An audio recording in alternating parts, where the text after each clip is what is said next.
Hi everyone, I'm Kelly, and this is my semi-scary Chubba.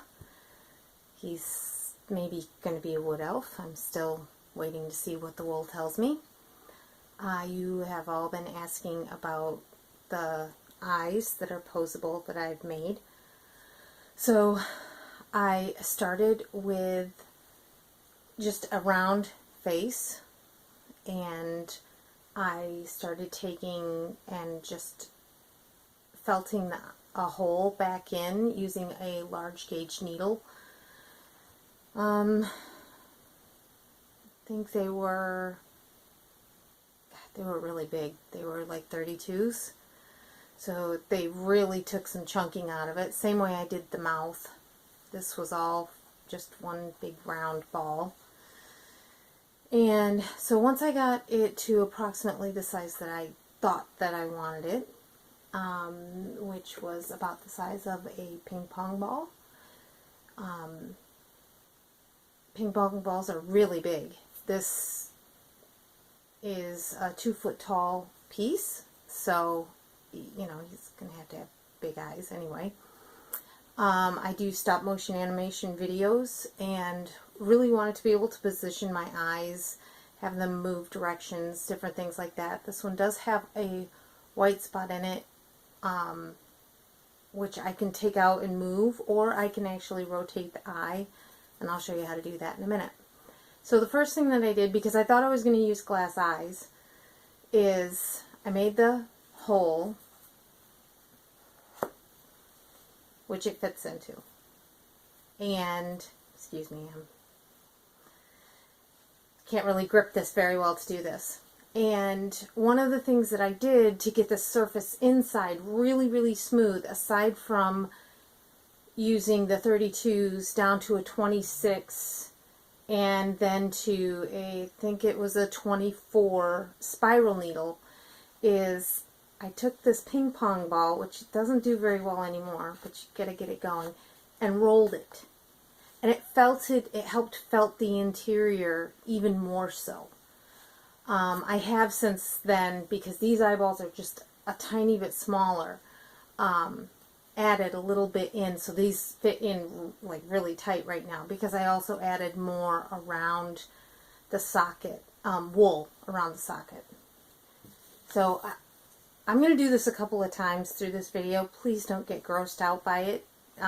It grosses my teenagers out every time I do it. Pop his eyeball out here. Okay. So, now I have made another eye, which I'm going to show you some tips on being able to make this eye. You've all asked how this eyelid has a wire in it, and I can pull it down, or I can pull it up. In the future, when I go to pull it up, if I want to pull it up very high, I am going to felt this in a little bit, just so it pulls that wool in a little tight. Right now it's kind of sinking back down, but it won't be to the actual eyeball. I will felt a little bit of this up into the ridge, and then when I pull it back down, it will pull all of those little bits of fibers with it. I am going to be adding a bottom lid that has a little bit of wire to it, so that it will look completely closed for sleeping. Now, this is also kind of gross when you think about it, but since we're needle felters and we do all kinds of lovely things to our pieces, you can't see it, but there's already a needle hole for this in this eye. And when I take pictures, if it's going to show, I'm going to felt that little bit over so it just pushes the wool back together. But you couldn't do this, I couldn't do this with the ping pong ball. I had to actually use my fingers to roll the ball to get the eye to shift whichever way I wanted it to shift. But with this, because it's wool, you can just push it in and move it however you want. Okay? if I wanted that white to turn, I'd have to put 2 needles in and turn it like a key.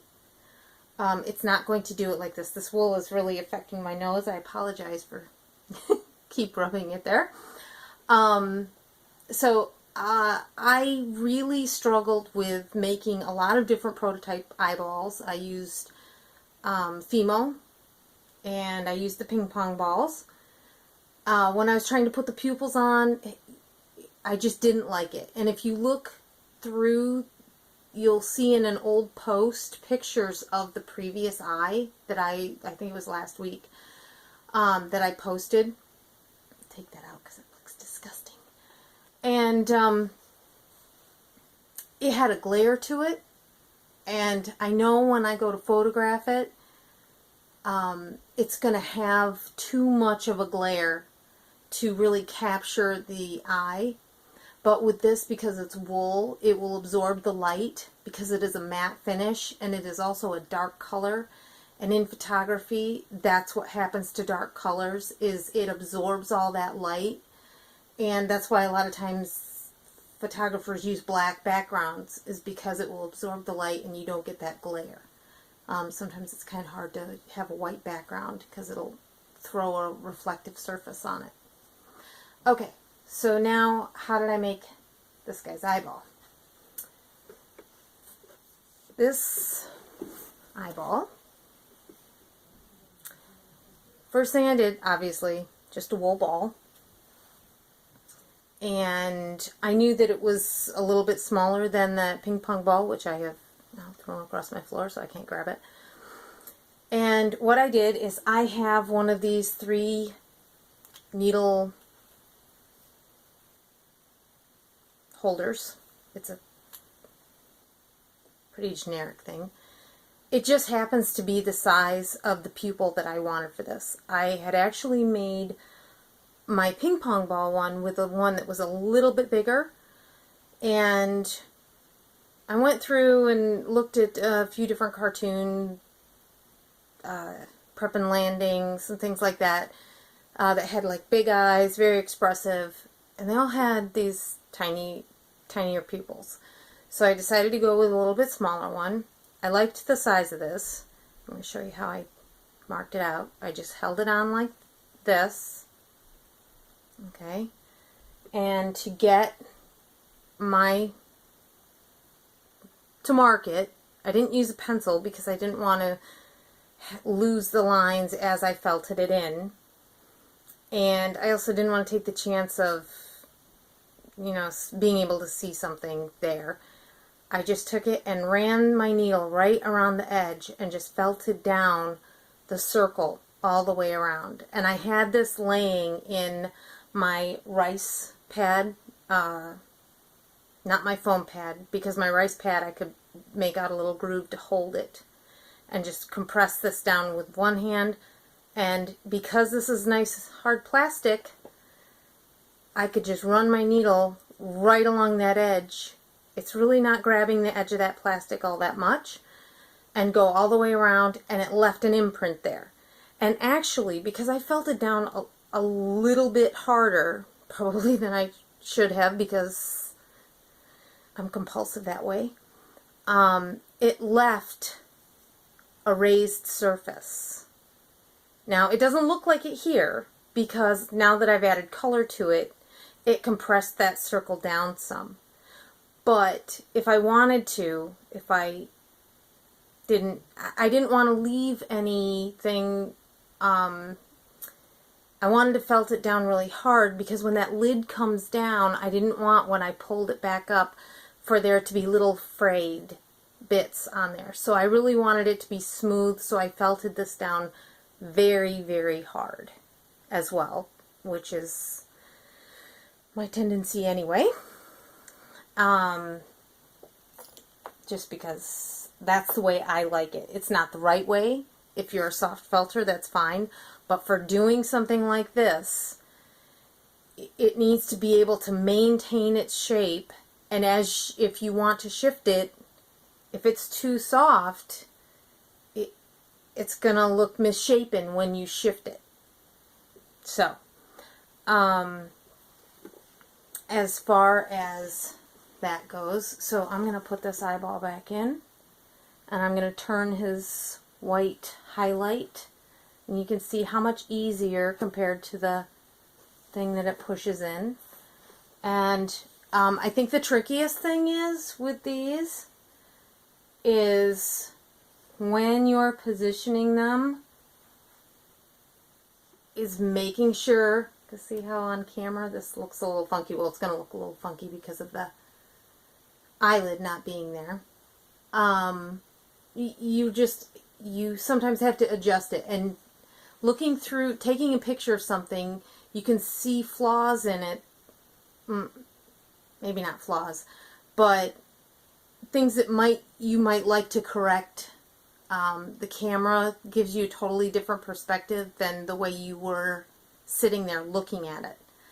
So sometimes I like to take a picture of it from a couple different angles so I can see if there's, you know, a misshape to it that I really wasn't catching.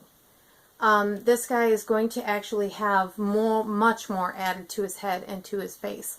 But I had to put his eyes in first to get the lids on there before I built up the brow.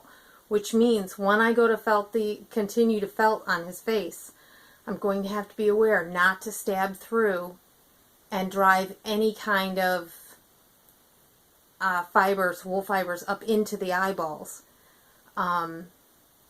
So that means a lot different angles possibly of using my needle, but also doing the light felting on the surface versus deep felting, which I tend to do a lot of, just because it gets down really tight. And especially around these eyes, I know I'm going to add wrinkles and things like that I will want to be quite deep. So instead of building those on the face, I'm going to pre-build those on my, on my foam pad, and then just lightly add them in with a little bit of deep in certain areas to make sure it stays where I want it to stay for when I'm shooting. I don't want it to shift a whole lot when I'm shooting for stop motion. So that is how you move the eyeballs, and that is how you deal with making the eyeballs. And you can make these any size that you want, obviously, and it affords you the opportunity to make your own instead of, well, you can make your own glass eyes. There's lots of tutorials out there on it. But I'm going to be doing my eyes this way from now on, even if they're tiny.